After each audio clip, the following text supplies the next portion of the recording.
तो गाइस कैसे हैं आप सब लोग। दी बुक ऑफ एस्पर के एपिसोड 584 के साथ हाजिर हो। तो लास्ट एपिसोड के एंड पे हमने देखा था कि हमारा जू फैन जब वहां पर अपनी हिमालय ड्रैगन सोल को रिलीज करता है तो सभी लोग जो देखकर काफी हैरान हो जाते हैं। तो वो किंग को ही कहता है कि जो तो ड्रैगन सोल है इसका मतलब यह है कि जहां पर इसके पास भी ड्रैगन सोल है, इसी वजह से यहाँ पर इतना ज्यादा कॉन्फिडेंट था। और दूसरी तरफ वेंटाओ जब देखता है तो वो जो देखकर चलाकर उसे कहता है कि यहाँ पर हो क्या रहा है। अगर तुम्हें पहले से पता था कि तुम्हारे पास यहाँ पर हिमालय ड्रैगन सोल है, जिसके बारे में हम सभी लोग जानते हैं कि जिसके पास भी हिमालय ड्रैगन सोल होती है वो एक बहुत ही महान वॉरियर बनता है, वो इस पूरी की पूरी नेशन का नंबर 1 वॉरियर भी बन सकता है। तो फिर यहाँ पर हमारे सामने ये एक्टिंग करने की जरूरत ही क्या थी। शुरुआत से अगर तुम यहाँ पर अपनी हिमालय ड्रैगन सोल को दिखा देते तो कोई भी यहाँ पर तुम्हारे सामने फाइट करने को तैयार ही नहीं होता। सभी लोग पहले यहाँ पर हार मान लेते, फिर तुम्हें यहाँ पर क्या जरूरत थी हमारे सामने सारी एक्टिंग करने की। तुम्हारा जू फैन उसे कहता है कि मैंने यहाँ पर किसी को भी फोर्स नहीं किया, बल्कि तुम खुद ही यहाँ पर कह रहे थे कि अपनी जान को दांव पर लगाकर मुझसे फाइट करना चाहते हो। और ये तो तुम्हारे लिए बड़ी आनर की बात है ना कि तुम मुझसे फाइट कर रहे हो। मुझे बताओ कि तुमने यहाँ पर मेरी हिमालय ड्रैगन सोल को देख लिया, क्या अभी भी यहाँ पर फाइट को कंटिन्यू करना चाहते हो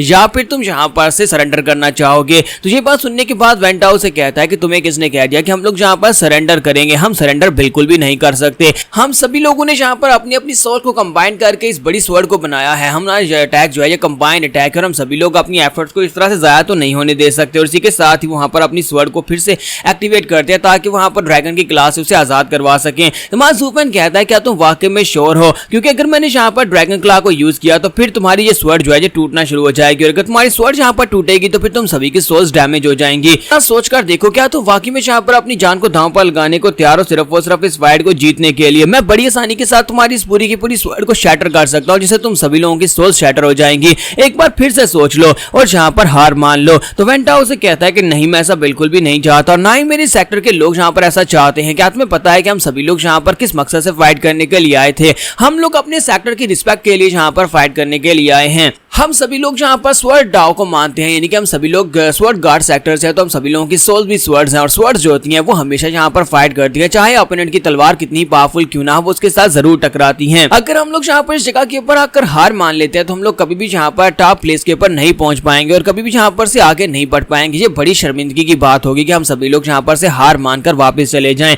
मेरे साथी यहाँ पर इनमें से कोई भी यहाँ पर हार मानने को तैयार नहीं है और जी टाइशेंग भी से कहता है कि हाँ मैं भी यहाँ पर हार नहीं मान सकता। वो जू फैन से कहता है कि तुम मेरे बारे में ये जानते हो कि मैं एक मार्शल फैनाटिक हूं और ऐसी ही बात थी कि मुझे सिर्फ और सिर्फ मार्शल आर्ट्स को परस्यू करना था और स्ट्रेंथ को हासिल करना था। लेकिन अब मुझे पता चला है कि स्ट्रेंथ जो होती है वो सिर्फ और सिर्फ यहाँ पर जीतने के लिए होती है, लेकिन असल में जो चीज होती है वो हमारी पाथ होती है। जिस पाथ को हम लोग फॉलो करते हैं वो हमें स्ट्रॉन्ग बनाती है। और जहां पर स्वॉर्ड गार्ड सेक्टर में आने के बाद मुझे पता चला है कि मेरी पाथ क्या है। मुझे यहाँ पर स्वॉर्ड डाओ को मास्टर करना था और इसी की मदद से मैं यहाँ पर अपने आप को स्ट्रॉन्गर बना सकता हूँ। सिर्फ और सिर्फ स्ट्रेंथ से हम लोग अपने आप को स्ट्रॉन्गर नहीं बना सकते और हम लोग यहाँ पर जो फैसले लेते हैं वो भी यहाँ पर हमें स्ट्रॉन्ग बनाते हैं। और सभी लोग वहां पर एक साथ चिल्लाकर कहते हैं कि हम लोग गिव अप नहीं करेंगे, हम लोग गिव अप नहीं करेंगे। जू फैन कहता है चलो फिर ठीक है, अब जबकि तुम सभी लोगों की मर्जी इसमें शामिल है तो फिर मैं यहाँ पर और क्या ही कर सकता हूँ। और हमारा जू फैन इसी के साथ ही अपनी मुट्ठी बंद करता है और ड्रैगन क्ला को यूज करता है। जब ड्रैगन है, क्योंकि वहां पर उनकी स्वॉर्ड के ऊपर अपने पंजे गाड़ रखे होते हैं और इसी के साथ ही उसके अंदर क्रैक पड़ना शुरू हो जाते हैं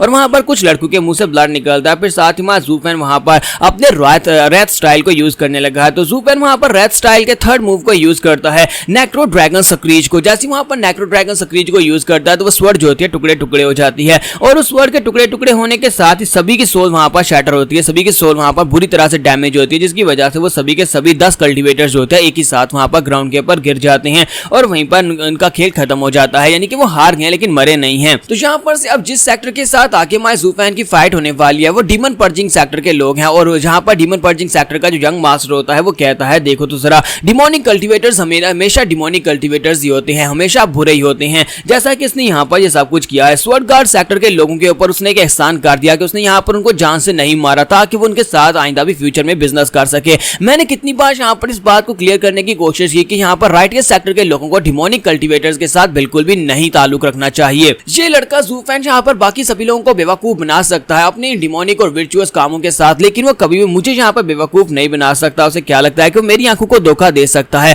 मेरी कोर जो है वो राइटियस है, इसी वजह से मुझे सब कुछ पता है, मुझे सब कुछ दिखाई देता है। तो क्योंकि स्वॉर्ड गार्ड सेक्टर है वो भी जहां पर राइटियस सेक्टर है, तो वो कहता है कि हमारा एक और राइटियस सेक्टर जो है जहां पर गिर गया वो भी डिमोनिक सेक्टर के हाथों से। लगता है कि डिमंस की पावर्स जो है वो बढ़ती जा रही हैं। तो उसका साथी उसे कहता है कि हाँ ब्रदर्स ये बात तुमने ठीक कही। तो इसी के साथ ही उसे कहता है कि मुझे लगता है कि जब तक यहाँ पर किसी राइटियस सेक्टर में मेरे जैसा कोई इंसान नहीं होगा तब तक राइटियस सेक्टर कभी भी आगे नहीं बढ़ सकता। फिर साथ ही वो कहता है कि मैंने यहाँ पर अपर 3 सेक्टर्स में जो राइटियस सेक्टर्स का लीडर है यानी कि यहाँ पर अल्टीमेट क्लैरिटी सेक्टर वालों को कहा भी था कि तुम लोग यहाँ पर हमारा साथ और हम सभी लोग मिलकर यहाँ पर डिमोनिक सेक्टर से दूर रहेंगे और डिमोनिक सेक्टर्स वालों को सबक सिखा देंगे कि राइटियस सेक्टर्स की हुकूमत होनी चाहिए हर जगह के ऊपर। लेकिन वो लोग मेरी बात सुनते कहां पर हैं। इसके साथ उसका साथी उसे कहता है कि ब्रदर तुम्हें बिल्कुल परेशान होने की जरूरत नहीं है। इस बार के कंपटीशन में जब हम लोग इस कंपटीशन को जीत जाएंगे तो उसके बाद हमारा डीमन पर्जिंग सेक्टर जो है वो टॉप क्लास का हो जाएगा, यानी 3 सुपीरियर सेक्टर्स में से टॉप पे पहुंच जाएगा और उसके बाद हम लोग यहाँ पर फैसले ले पाएंगे और हम लोग सभी के सभी डिमोनिक सेक्टर्स के ऊपर बैन लगा देंगे। और वैसे भी यहाँ पर ये टाइटल तुम्हें मिलने वाला है, बहुत ही जल्दी तुम्हें ये टाइटल मिल जाएगा कि तुम पूरी की पूरी वेस्टर्न लैंड में सबसे ज्यादा बेहतर हो, यानी कि टॉप डिसाइपल का टाइटल तुम्हें मिल जाएगा। यंग मास्टर्स की बातें सुनने के बाद वहां पर काफी ज्यादा खुश तो हो रहा था, लेकिन साथ ही वो अंदर में सोच रहा था कि मैं तो अभी तक यहाँ पर वो किंग को भी नहीं हरा पाया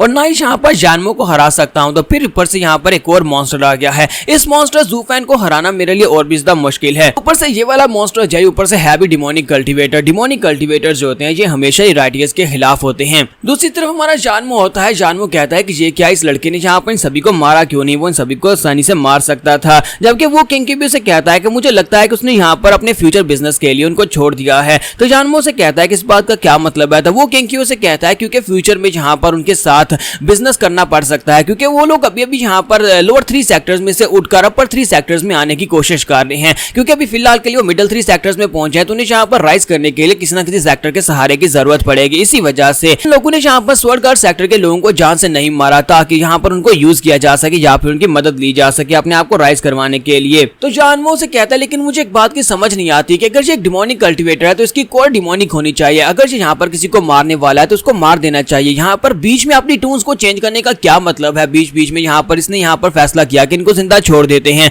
मुझे नहीं लगता कि यहाँ पर ये एक रियल डिमोनिक कल्टीवेटर है। तो वो किंग से कहता है कि इस बात का क्या मतलब है। तो जानमो से कहता है कि इस बात का मतलब यह है कि मुझे लगता है कि वो उनको मारना नहीं चाहता होगा, क्योंकि डिमोनिक कल्टीवेटर्स जो होते हैं वो मूड के ऊपर भी काम करते हैं। तो वो किंग से कहता है कि यहाँ पर ऐसा कैसे हो सकता है कि एक डिमोनिक कल्टीवेटर जिसका चाकू किसी दूसरे बंदे के गले के ऊपर था, उसने वहां पर अचानक से अपना मूड चेंज कर लिया कि नहीं मैं जहाँ पर अपने चाकू को घुमाऊंगा नहीं और इसका गला नहीं काटूंगा। ये तो बड़ी अजीब बात है कि एक डिमोनिक कल्टीवेटर जो होते हैं वो यहाँ पर किसी को मारने के लिए उनकी ब्लड लस्ट होती है और इसी वजह से वो अपनी ब्लड लस्ट को इतनी आसानी से रोक नहीं पाते। तो यहाँ पर हमारी एपिसोड 584 का एंड हो जाता है। तो शायद नेक्स्ट एपिसोड में हम लोग यहाँ पर डीमन पर्जिंग सेक्टर के साथ इनकी फाइट देख पाए।